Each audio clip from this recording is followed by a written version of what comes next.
MIT technology review Pakistan के news studio में खुशामदीद। मैं हूं आपका मेज़बान GM Shah. News round up का आगाज़ करते हैं।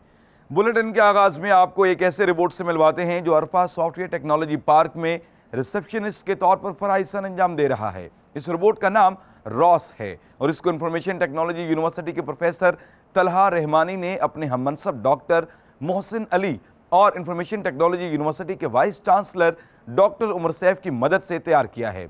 इस हवाले से प्रोफेसर तलहा रहमानी का कहना है कि फ़िलहाल ये रोबोट का इंग्लिश वर्जन है और वो बहुत जल्द इसका उर्दू वर्जन मुतारिफ करवाएंगे जो लोगों को कौमी ज़ुबान में रहनुमाई फराहम कर सकेगा। इसके अलावा ये रोबोट मुस्तकबिल में ATM मशीन और बेनज़ीर इनकम सपोर्ट में भी मददगार साबित होगा। और अब बुलेटिन में आपको बताते हैं कि मारूफ कंपनी अमेज़ॉन ने नई एको डिवाइस मुतारिफ करवा दी है। ये कंपनी की पहले से मौजूदा डिवाइस एको की तरह ही काम करती है, मगर इस डिवाइस की मकाब शक्ल, इसमें नस्ब किया गया कैमरा और 7 इंचेस की स्क्रीन इसको मुख्तलिफ बनाती है। इसके अलावा इस डिवाइस के जरिए टाइमर सेट करने के साथ साथ इससे स्मार्ट घरेलू आलात को भी कंट्रोल किया जा सकता है। इस डिवाइस की कीमत 30,000 रुपए के लगभग बताई जा रही है।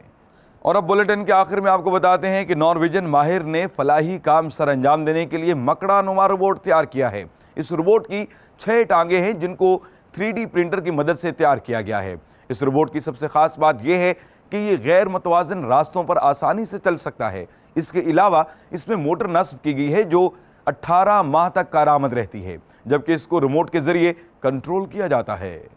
इसके साथ ही MIT टेक्नोलॉजी रिव्यू पाकिस्तान के न्यूज़ स्टूडियो से अपने मेज़बान GM शाह को इजाज़त दीजिए। अल्लाह ने के बाद।